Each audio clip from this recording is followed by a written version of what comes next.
Welcome to our Open Up Live show. My name is Kristen Banfield, and I'm one of the community outreach coordinators at Voice of Men 360. Let me share a brief intro about Voice of Men 360, International Men's Day, and why this talk show Open Up is so important and what it's all about. Voice of Men 360 is a nonprofit organization founded in 2020 and is based in Toronto, Canada. Voice of Men 360 organization was born out of seeing a tremendous need and stepping up to help provide services and support and overcome men and boys' life challenges. We are part of International Men's Day. International Men's Day has been serving for over 21 years, and so far, 90 countries around the world have joined together in doing various activities regularly. International Men's Day follows 6 pillars, which is the overall well-being of boys and men. We follow those same footsteps. Why open up? Why is this show so important? Because men do not typically open up their hearts and are willing to share matters with anyone. When we keep our emotional challenges within ourselves for a longer time, at some points it will explode and will affect our health conditions in many ways. That is why we want to create an open space and allow an individual to share their life journey through our platform. We aim to create awareness about the life challenges, struggles, overcomes, ups and downs that our boys and men go through in their lives. There are no limitations with gender, age, nationality, or ethnic groups with sharing your life journey. All walks of life can participate. For Open Up, our goal is to make a positive impact on someone's life through this program. Open Up is on Sundays in the morning from 10 a.m. to 10:30 a.m. Eastern Standard Time. Each week, we will bring in an individual and share their life experience with all of you. Today, we have a very special guest, Dr. Gerard Roberts. He is a veterinarian here in Ontario, Canada. His family are wampum carriers of the Grand River Iroquois Confederacy. His family has an Indigenous music band called Okama that travels nationally and internationally. In just 2020, they were nominated for both Indigenous Song and Album of the Year for the GMAs, and this year they collaborated with Upside of Maybe on a song called Rainmaker, and are in the finals in the World Songwriter Awards. As Indigenous people, they maintain as best they can the teachings and traditions that were given to them by Creator of all, Tamosi. By walking out their design, they hope that all we come into contact with will be inspired and challenged to walk out this life in the manner the Creator intended. Mabrika. Let's welcome our guest, Dr. Gerard, and thank you so much for joining us today. Mabrika, Geopananitang, Mabrika Tamushi, it's gonna go. I'm Gerard Roberts. My traditional name is Abouyou. I'm from the Karina Nation. And as Kristen said, we are all my family. We are wampum carriers of the Grand River Six Nations. My wife, Pita, she's from the Taino Nation. And so what an honor to be here. But in our traditional way, I would like to open up with a flute song. Again, normally we would do this first, but I just wanted to explain. We always give our first everything to the Creator. This is our traditional way to honor the one who has created everything. And so I'll give me a moment just to set up here.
Thank you very much.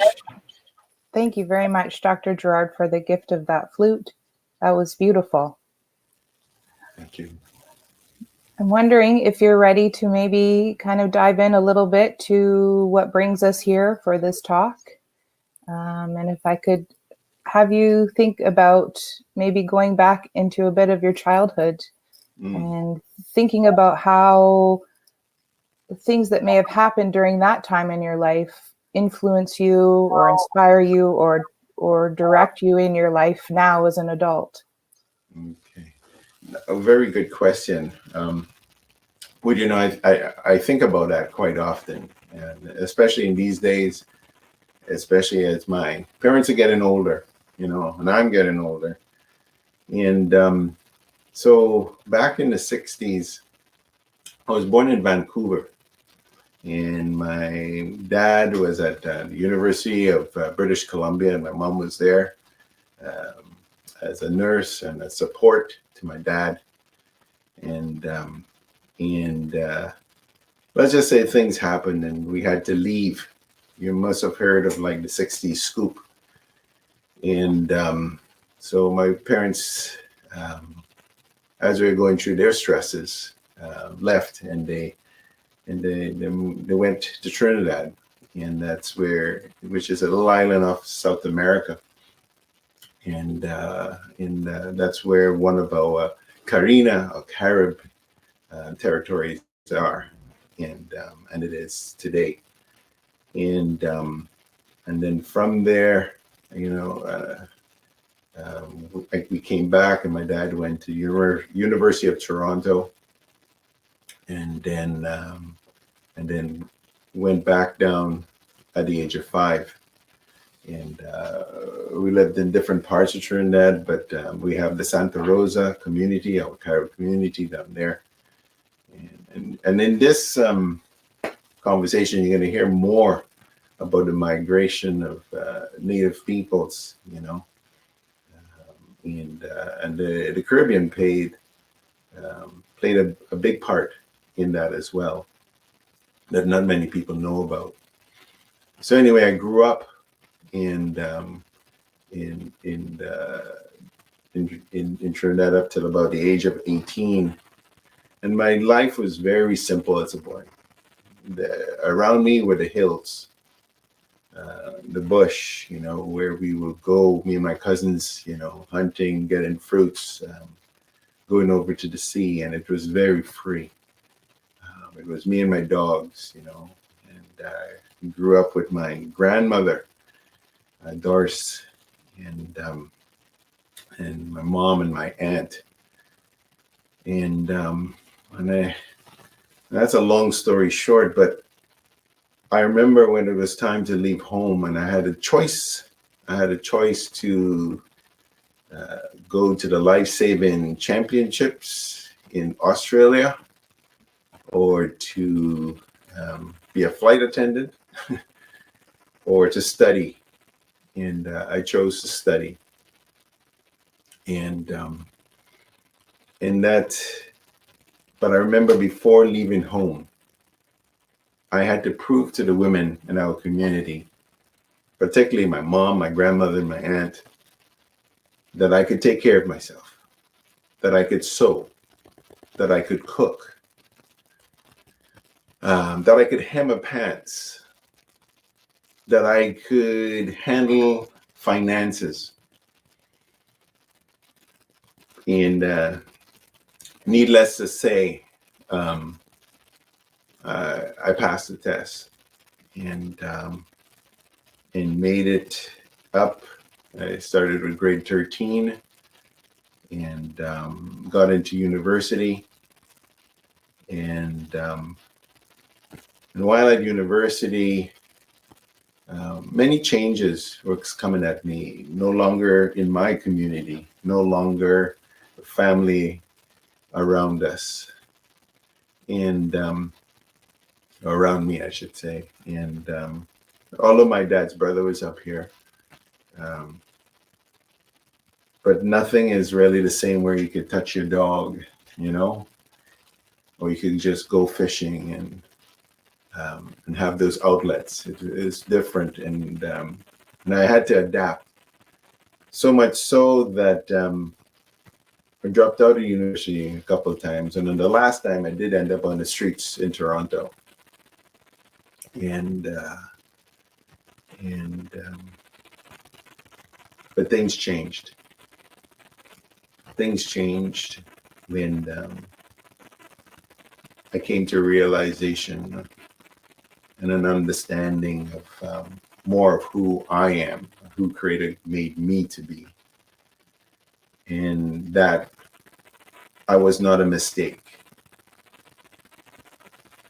And when I accepted that, and then I accepted the Creator, things changed. Being dyslexic, I had to learn to read and to understand a different way.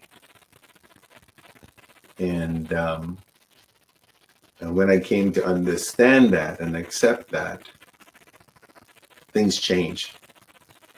And I know I'm missing out some parts there, but that's important. And when I did that, right, I remember going into university this time. I met the lady of my life who I saw in a vision when I was a young boy. And I saw how she lived her life and with such purpose. And I knew one of the things that attracted to me is that people want to go out and eat stuff or whatever. And she said, "Hey, I could make some things. I could make some bakes, and it's like, wow, being versatile, being again able to adapt, and so as a result of that and making these changes in my life, went back to university, and I remember my average going into university was 59%. But that didn't going to get me into vets. But after I made these changes and acceptance, 97, 91, 94, 87, my marks just change. But again, it's understanding. You may have some more specific questions, but that's just in essence, what and where I am at, and part of me today. And this is what we try to instill into our children, and to bring completeness and to walk out this life, because in this life there are going to be challenges, there are going to be trials, but what are you going to hold on to help you through those things? As I listen to you, some of the words that come to mind, I wrote them down. You're talking about adapting, being versatile, finding purpose. What do you think in those strengths and sometimes limitations in a person's life? What do you think contributed to strengthening those things for you on your path? So, very good questions. Yes, I have a mother and I have a father, but you're going to have people who are going to come into your life and who are going to speak into your life. You're going to have those that will speak life, and then you have those that want to speak death.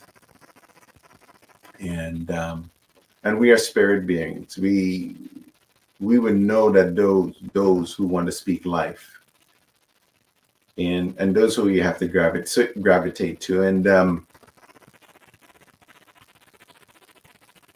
there is so much in people and so much within ourselves. So when these mentors come around, we have to listen. We have to be quiet. Sometimes we have to put aside our own paradigms for something new.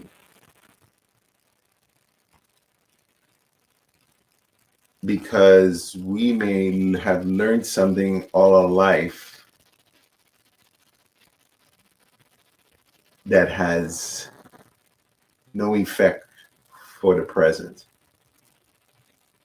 Or we keep doing things that get us nowhere.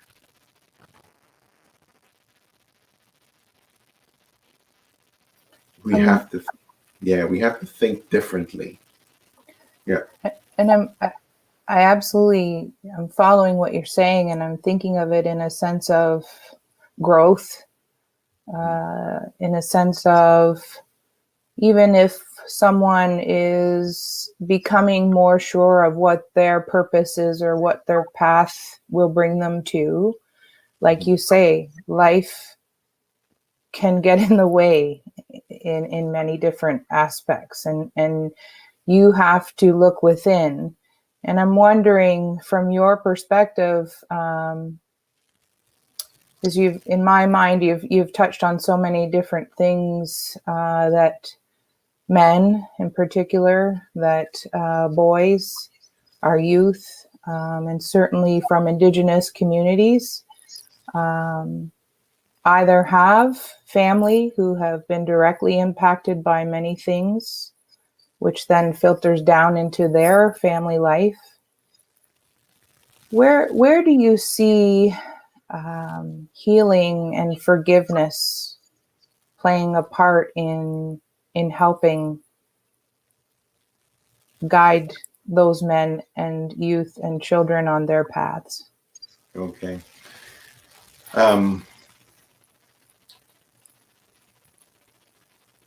I could be bitter, or I could be better. Within my sachet here is a stone from a place called Cora, where our community lived as well. And in that place was an asylum. And back in those days, people with tuberculosis, for instance, or diseases that were brought to our people, were placed there. My mom was the only person in our community to survive tuberculosis surgery. As in that surgery, she lost a lung. They also said that she could not have children, but my sister and myself are here today. And my mom is still here today. And my mom will always say, when you look at someone, know that they are created in the image of the Creator. When you look at someone, know that they have a mother. So when I see people and they want to be a certain way or whatever, treat me unfairly, I have to remember these things. On our first album, which is called Sacred Fire, my wife wrote a song and it's called I Forgive. And I will encourage people to listen to it. It does such a good job of explaining the injustices. And the thing is, forgiveness is so important. One elder said it this way: hate is like an acid. If you put it in a container, it will eventually erode that container. So the only way to get rid of that is to release it. And that's why forgiveness is so important. The Ganawida, the peacemaker, born of a virgin. Um, um, and I know him as Yeshua, the Christ. He was an example of that forgiveness. And,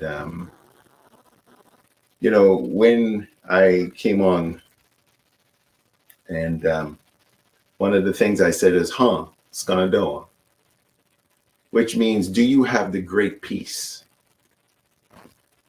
And this is back when the five nations were against each other and were at war. And then the peacemaker came to bring peace to the nations. And this is peace is supposed to go out to the world. That's why when you look at the Confederation flag, the ends are open-ended, because this peace is meant to go to the whole world. So when they ask, how you doing?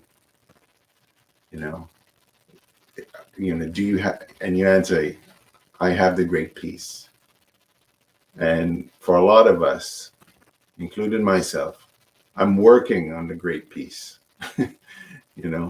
because, and you have to be careful, because sometimes what goes on in the head, it's very important that we don't speak it out sometimes, because then we start to give those things energy. We will say, Yah wanna know, to speak in a way that brings healing. And that's what our word's supposed to be, to bring healing. As my mom would say, we have to offer up the good and the bad, right? And so sorry, it was okay. a disadvantage to the online piece. I'm truly captivated by your words, and I'm learning as we go. And I'm wondering, you mentioned about release. Mm-hmm. And you talk about you can choose to be bitter or better. And when I think about release, I think that there are ways that people can do that in a healthy way or in an unhealthy way for themselves and for others and those they love. And what I've been learning about you is that you and your family have the gift of music and art and the creator in your life. And I wonder if you could touch on, your thoughts around how art and music and things like that, being even in nature as you did as a boy, and how that can translate into healthy release and healing for men and boys. Yeah. Thank you for saying that, asking that question. With my personal journey, I grew up in a family where my mom sang. My dad has a great voice. He loves his jazz. My sister could play the guitar and everything, and my vocal range is limited. And back in 1999, went to an Indigenous gathering up in Ottawa, and put on by Chief Kenny Blacksmith and his wife Louise, and Native people from all over Turtle Island came. And I saw some really good speakers, and I noticed that a number of these good speakers, like Art Begay, Terry LeBlanc stuff, they talk about how people gave them a flute. And I say, okay, Creator God, if you want me to play the flute, you'll give me a flute. Someone will give me a flute. So 1 year went by. Nobody gave me nothing. 2 years went by. Nothing. It's probably the end of the second year, going into the third year. And I was just having this conversation with the creator saying, where's my flute? You know? And what I heard within myself, with my spirit, was I'm saying, it's got to cost you something.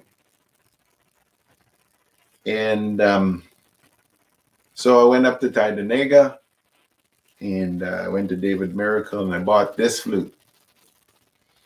And I started playing it, and then but it wasn't sounding that great. And I was talking to Jonathan, his brother, and he put this tape right here, and that just changed the key of the flute, the pitch and everything, and then it just started to happen. And it just, when you play music, there's a different part of your spirit, you know, that it touches, and it brings healing. You know, they talk about right brain and left brain, and I keep forgetting which was which, and it just happened. I don't know how to read music like my daughters and my wife. My eldest plays the violin. She could drum, and my youngest plays the cello, and she's a good drummer and singer. My wife, she sings, plays the keyboard. And if you look in this room, we try to have instruments that are authentic, you know, nothing imitation, and because we want a true sound, you know, and but yes, music does bring healing. My wife, she does a little bit of painting. My youngest, she's really good at painting. I appreciate the arts. And a lot of people may not notice, but in a lot of artwork by people, indigenous people, you will look at it and you will think, wow, it's beautiful, everything, but you have to look really good. And you'll see that something may be missing, like a feather. You know, it's not even all the time. And that is purposely done because we are not perfect.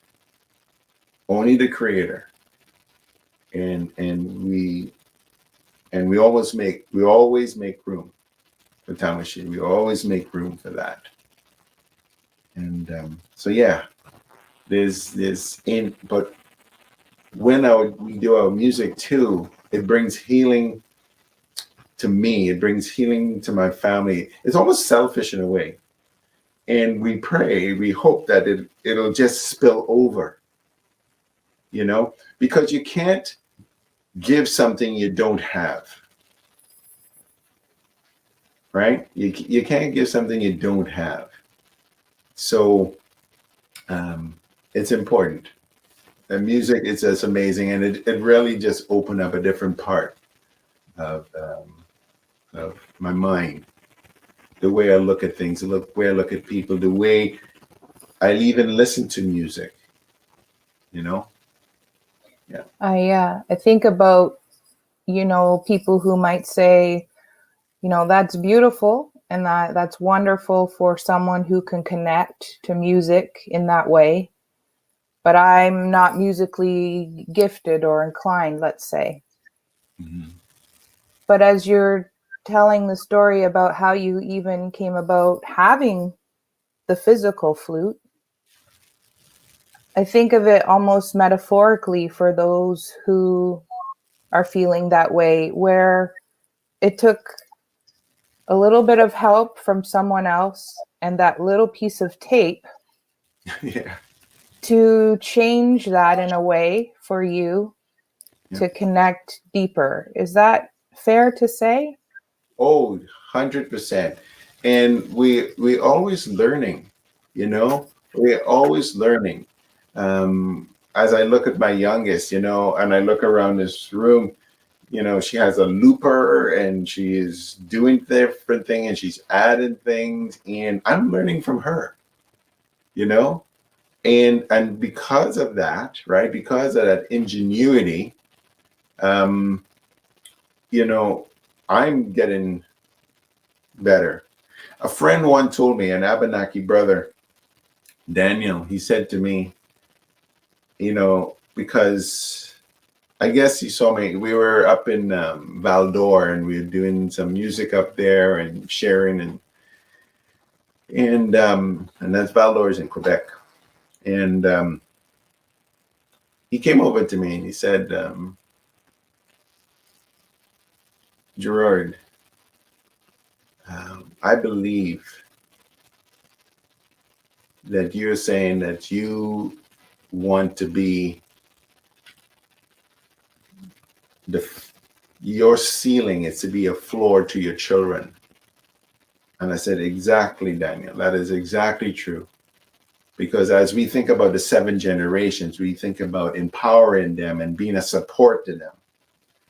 And then he said to me, it's time to raise your ceiling. And I will never forget that.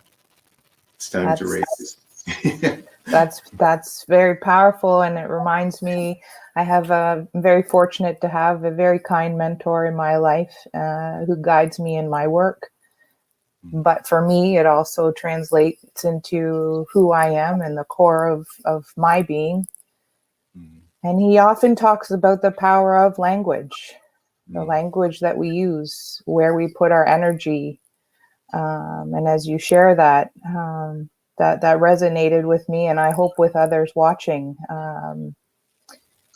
You bring to mind for me as well the power of remembering, no matter the circumstance, that we do have a choice. And I wonder if you could talk a little bit about that from your perspective around things that Indigenous men and boys and youth face, not only in their everyday lives, but perhaps in their family life, or when they're living in the city, when they're feeling the daily pressures of colonialism and the oppression and trauma that has brought to Indigenous communities across the country and the world. Yeah. A fantastic question too.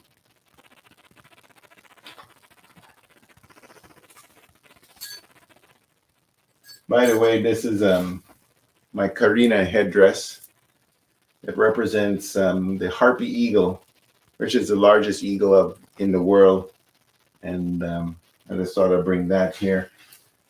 But I'll take this eagle feather to try and help understand. Eagle feather, important amount of people. This is from a golden eagle. And it explains, so when we get something like this, it's an honor. Because to get something like this, somebody recognized the things that you have gone through life. You see, in this life, you may meet some people that took you the wrong way, kind of ruffle your feathers, or you make some poor choices. And as my mom would say, friends will take you, but it won't bring you back. Or you may start to deal with alcohol, listening to the wrong things, looking at the wrong things, which starts to affect your speech.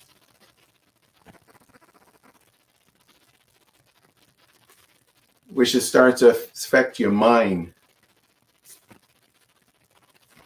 and how you start to treat other people. And at the end there, you start to look like this.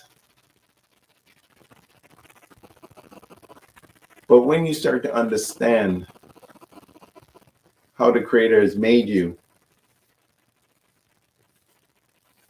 and He starts to groom you and people come into your life, the right people, and they speak life into you. And sometimes you have to get out of your comfort zone. Sometimes it's physical too, and start to eat the right things. And as that happens,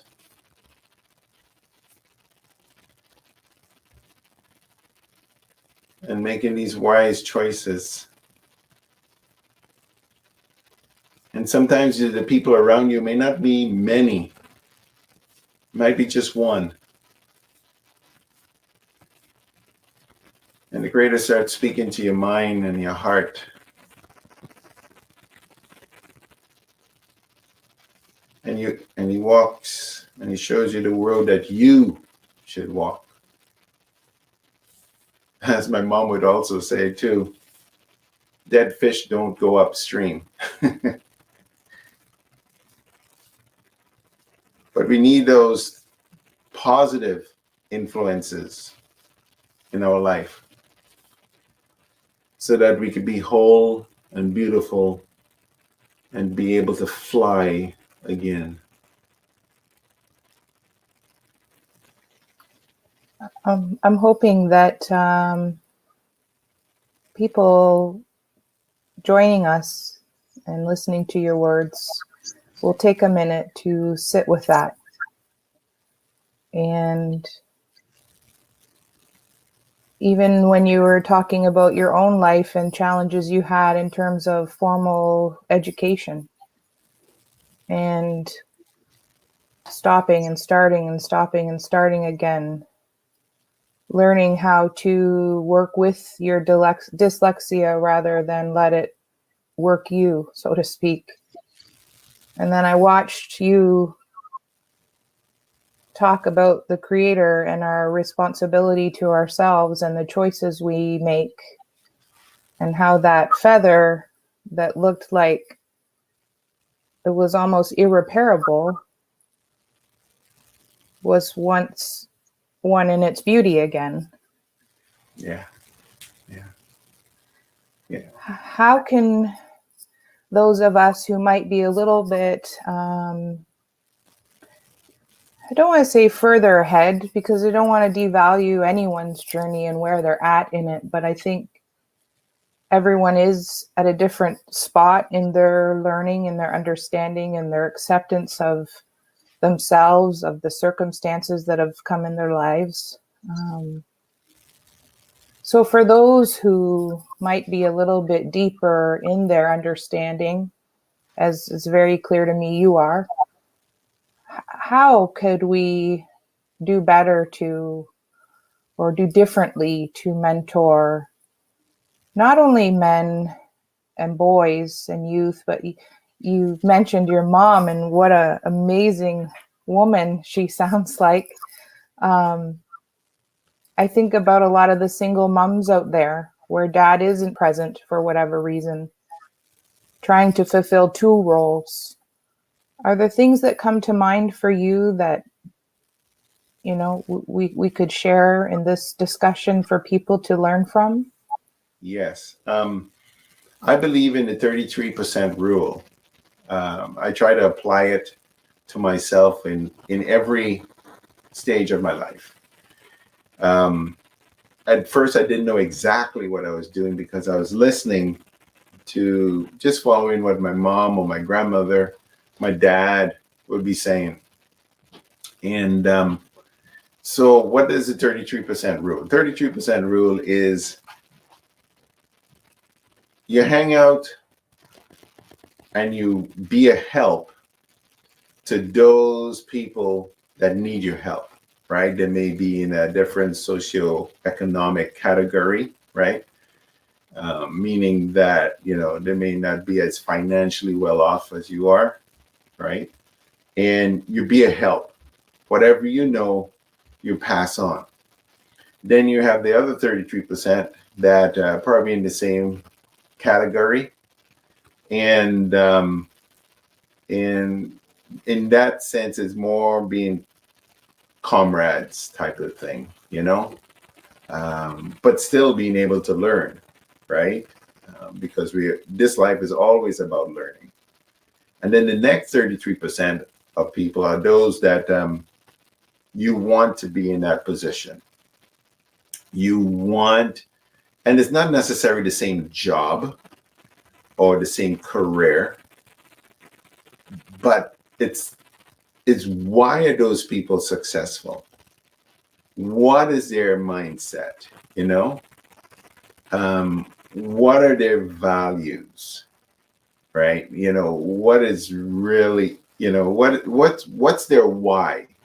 You know, and then of course that 1% is making sure you have that time on a daily basis, right, with the Creator. Very, very important. Yeah. So, yeah. So that's what I try to follow. And then readers are leaders. You may have heard that term before, and I believe that's true. Do you need to believe everything you read? No, right? And that's where wisdom comes in. But that's why when I look at movies or read books, you know, I have a hard time with the fiction stuff. I want to know how this person overcame and the values that that person had to overcome.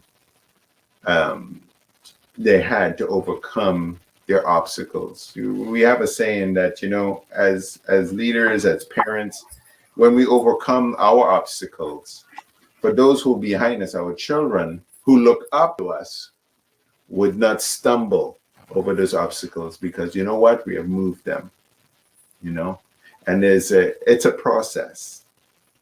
Am I going to see everything that I want to see in my lifetime for our people, Indigenous people in the Americas or throughout the world? I don't know, but hopefully I'm part of that percentage that is going to help speak and make our children stronger. And the other way I look at it too, the fact that we are here as Indigenous people, and a lot of us are of mixed heritage, and that's just an example of what has happened to our people. But we still try to maintain our culture, our language, our ceremonies, and those things ground us and connect us, you know, just like when I wear this pouch, what it represents to me, you know, with my mom or the teeth of my children, you know, I carry them close to my heart. Some of my wife's hair, soil of different parts of the world. In here, I have soil from Moot Hill, which is a place in Scotland where the leaders there would come and they would bring soil from where they are, and the leaders would come there to be crowned. And I have some of that soil in here too. And Robert's my last name, is a Scottish Welsh name. And so I embrace that as well, you know. That's amazing, and it's bringing a little part of you and the fabric of your life and what is close to you, keeping it there at your center. And I was thinking while you were talking about when you mentioned about ceremony, and you mentioned earlier we talked about music and the power of not only that for the person performing, giving them part of themselves to others, but then those receiving that music, for example. And it brought me to thinking about powwow, and our current state of the world and COVID and lockdowns and the barriers to being able to continue right now to have things like that a consistent part of your life. Can you talk about the impact of that, maybe from your perspective or what you're seeing in community, and some words of encouragement for people to hang on? Yeah. I miss dancing right now. I miss the connection. I miss the community in that way. And I meet with people on Zoom or just phone calls, and we talk about when it'll be wise to do that again. And but I also remember too, not too long ago, we were not allowed by the forces that be to speak our language, to sing our songs, to dance our dances. And they tried. And I always say to our people and people that I talk to is that we went through that, and we will be back again. Those things. This is a time where we could really, work on our regalia and pray as we make these things and prepare. This is a time where new songs are going to be coming out. Let's not just sit here and wait on the next bus, right? Because it may take a long time. But what are we doing in the meantime? What are we? There's so much. There's going to be. I'm believing that when it's time to gather again, there's going to be an explosion. So we live in hope. We live in hope. And our drummer, Matthew, he's over there in Hamilton, recently married. So proud of him. And he's coming up with some really cool beats. And so now we're bringing those things together, and we're able to do more Zoom meetings and with live music. And so this is an opportunity to create. This is an opportunity to be co-creator with the creator of all, to create new things.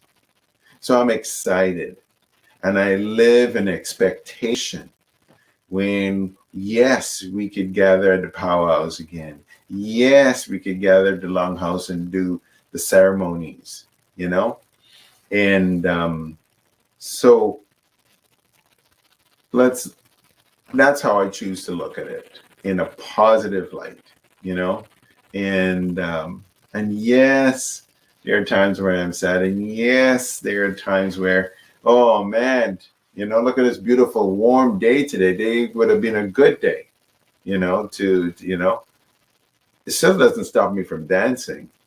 I can still go out in the backyard and dance, We were taught to dance as if no one's looking. We were taught to dance to bring healing, for those who are looking on, right? So yeah, this is an opportunity, and I'm looking forward to when we can, and we'll go, and as we move forward, we'll do it cautiously. We'll do it the right way. Yeah, everything is ceremony. Everything is ceremony. How would you take that positive outlook you have? And, I hear in what you're saying too, that even before, in the beginning, you mentioned how no one is perfect. None of us are. Mm-hmm. None of us will be. Creator is perfect. We can, though, as your friend said, we can, though, adjust our ceiling as we go and as we heal. Yeah. And I just wonder, as we kind of start to wrap up our discussion, an hour has already gone by. Really? Oh my. Yeah, I could talk to you all night. My goodness. I'm wondering, and I'm curious, and it might be, not something you could answer right now, but maybe another time. But I'm wondering, for even from your own experience, and however much or however little you like to share is totally fine. But I'm listening to how you have just helped guide us through those really low moments of the pandemic, for example, of feeling that loss and that grief and that disconnect, and having, just trying not to stay stuck there. And I think throughout your conversation tonight, or today, this morning, whenever anybody's listening, you've done a beautiful way of connecting all of that. And I'm thinking specifically, though, from the time that you mentioned in your life that you were homeless. You did not have that beautiful home that you're in now, with that safe physical space. And I don't want to think or assume things for you, but I'm imagining that there might have been a different kind of hopelessness or despair during that time. And what maybe helped lifted you through, because there's so many people, so many men and boys and teenagers out there that are in that part of their lives right now.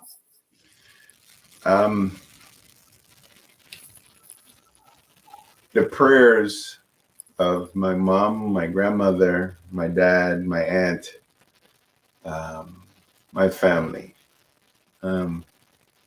As I went through that time, there are certain things within our traditions that I knew not to do. And I held close to that. When it comes to tobacco, for instance, we are not to sell it. We are not to inhale it, but we use it in ceremony, putting it into the fire. And we may think that we may be in charge, but I grew up knowing that Creator God really cares for us and has a plan and a purpose. I'll give you a story. After getting into the vet school and after, put it this way, when I went to university, it was in 1981. And then a bunch of stuff happened. And it wasn't until 1997 that I graduated. So that's a lot of time. But would I exchange that time for any other thing? No. But the story goes like this. When I was born and my mother went before the Creator and dedicated me, one of the names that she gave me was Martin. And Martin was a person in the community that looked after the animals. And she spoke that into my life. And I didn't know that till I got in. You see, sometimes you go through life thinking, this is going to happen just because somebody spoke it or whatever, prophetic. But as I said at the beginning, there's a cost. And are we able to be uncomfortable enough? Because as human beings, we want to feel comfortable, right? We don't want to come out of our comfort zone. Like, for instance, now, every time I have a shower, for the last few minutes, it's cold water. And I do that deliberately to be uncomfortable, to prepare me for the day. That's just one of the things I do.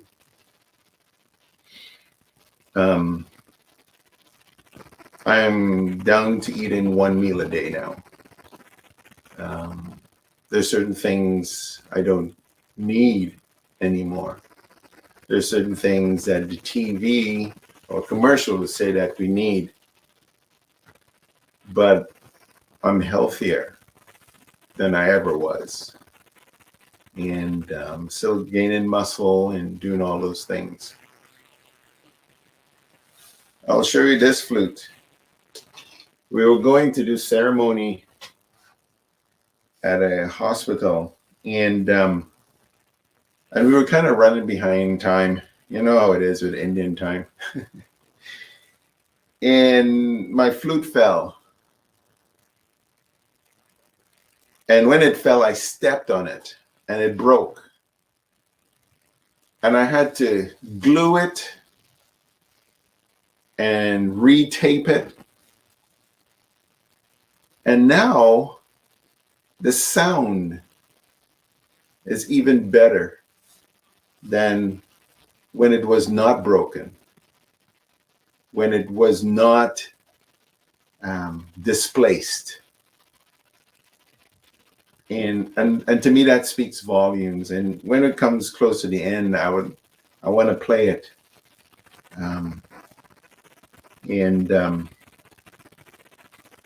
So that's just some of the things in life, you know, and just trying to be a brother, a father, a husband, a friend, and I tried to be that, and always I always speak the truth, and I hope it comes across well. I hope I speak it in a way that brings healing. Yeah, wanna know. And that's what we have to learn to do. And we have to create safe places so that people can be themselves. That's important. You know, there's so much political nonsense, political way to say things, you know? Being politically correct. Yeah, politically correct, you know? Yeah. And that's doing such a disservice, you know, to people. And I could speak some real serious words about that, you know. I want the truth, right? I want the truth always. As I say, the truth will set you free. As one of our young Mohawk women would say, I want you to tell me the truth, even though it hurts. And that's how we need to be. Let's not lie to ourselves, you know? And because when we true to ourselves, right, we will be true to everyone. And that's important. So, so we do things in a circle. So I started with the flute, I'll end with the flute, but when that time comes, let me know. Well, I'm thinking now too about, gosh, how your heart must have dropped when you physically dropped your flute and then stepped on it. Maybe the worries that went through your mind when that happened. But then again, to take yourself out of that and look at it and what can I do next? And how do I repair this in a way? And now you say there's more beauty in its sound than before. Correct. And it reminded me too, I'm not sure of the exact saying, but how they say around, there's a little bit of cracks, but that's how the light gets in. And no, I just really appreciate the way that you've shared this evening, your generosity and what you've shared, but your guidance. If you're worried on any level, as you mentioned around you hope that you are always presenting yourself in a way that is true to you and is authentic. Oh goodness, there's no question, Dr. Gerard, there's no question. What you've shared tonight has been very powerful. You've opened yourself up to being vulnerable, to also turning in my mind. Sometimes I say, when my mom, for example, gets upset about some of the things that maybe we've endured, and I say, Mama, you can't change those things, and we shouldn't change those things, because I am who I am because of those things. And you find a way to turn burdens into blessings. And if you raise your ceiling, you can also bestow those blessings onto others. And if one person can come away from that, going in a different direction on their path to healing, then it's all worth it in my mind. And it sounds as though that's certainly part of the fabric in the way that you live your life and what you give to your children, but what you've also given to us. And thank you for that. Thank you very much. We do have closing and those kinds of things and some announcements that Voice of Men 360 would like me to do before we sign off. So I'm just going to open it up to you, Dr. Gerard, if there's anything else that comes to mind that you were wanting to verbally share before we wrap up. And certainly if you're willing to gift us with a song from the flute, it would be beautiful. Okay. So, Mabrika, thank you for creating this space to share. When I see people on YouTube and stuff like that, and I just go, wow. But in talking with you, Kristen, thank you for making me feel comfortable. Oh. I was really grateful that it was you. We just met the other day, and here we are, and that's all in alignment. Things happen for a reason. And as I said, I'm gonna close with this song, this flute song, and with this flute that was stepped on by me. We go through life, and the things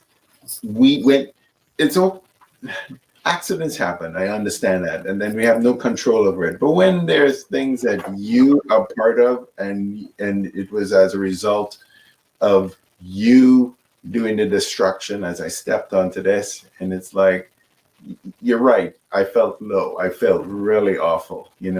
I used my A flute and we went off, but I came back, but on the way there, I was just thinking about it, because when we do our music, each flute has a key. So when you play in a certain key category, it's important. And this is my D minor, and also, it was gifted to me, and this particular flute, So as I play this, I'm speaking healing.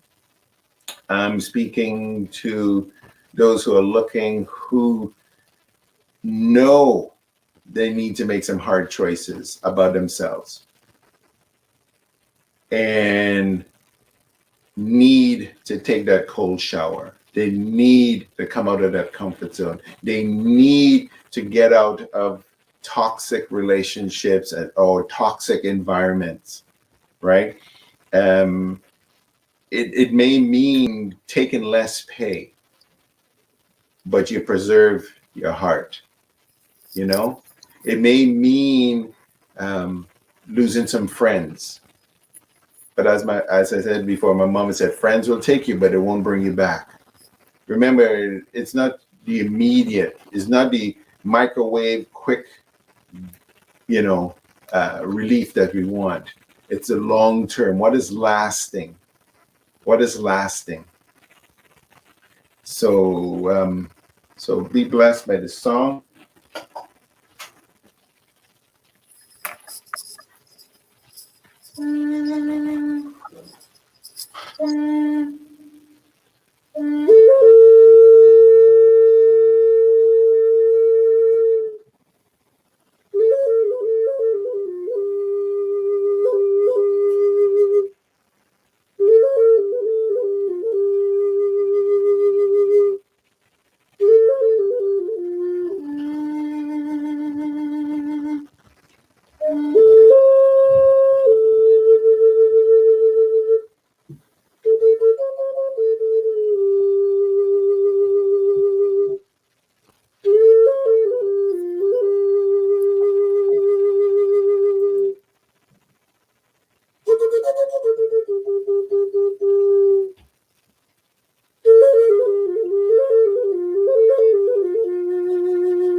Mabrika.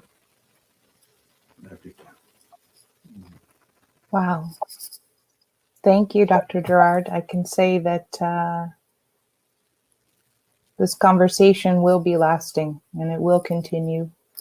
And your wisdom in this conversation will help. And we are grateful.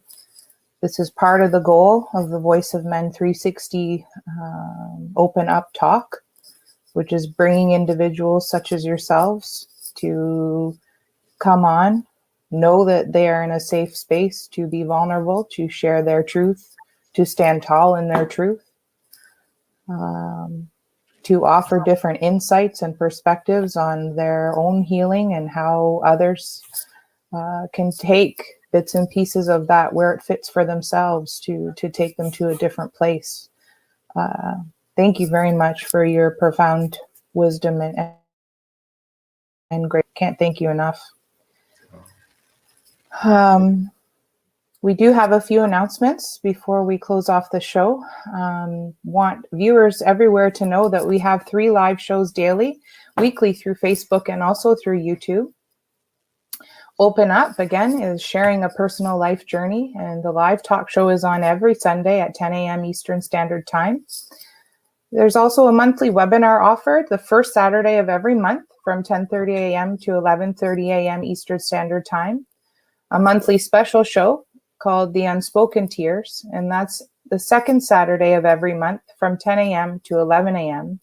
And the focus of that particular program is domestic violence against men, bullying, male sexual abuse, and human trafficking. Billy the Tamil live talk show is on Wednesdays at 7:30 p.m. Eastern Standard Time, and then on Sundays at 8 a.m. Eastern Standard Time for people who live outside of Canada. And we also have a panel discussion twice a month in English and in Tamil. So the podcast Open Up in English, you can participate at your convenience, as well as Billy I in Tamil. That also is available in the podcast to participate in at your convenience. There's also a monthly men's group, and this is only for men. It's held the third Sunday every month from 7 p.m. to 8 p.m. and only men can join in.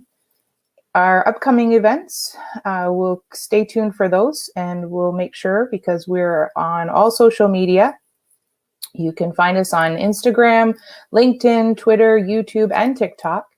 And please subscribe to the channel, Voice of Men 360 on YouTube. We want to reach out. We want people to join in when they can.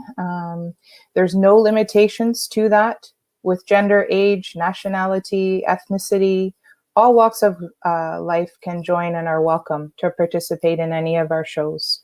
If you want to be a guest on any of the shows, willing to be a part of the organization in a volunteer capacity to help us out directly or indirectly, please reach out to us. We'd love to work with any individual, professional experts, community organizations and associations, even corporations, government officials and businesses. and everyday people who want to participate in help lifting the lives of men and boys across the world, really. We're a global organization reaching out across the world here from Canada, and we thank everybody. And again, great thanks to Dr. Gerard for being with us and offering his time.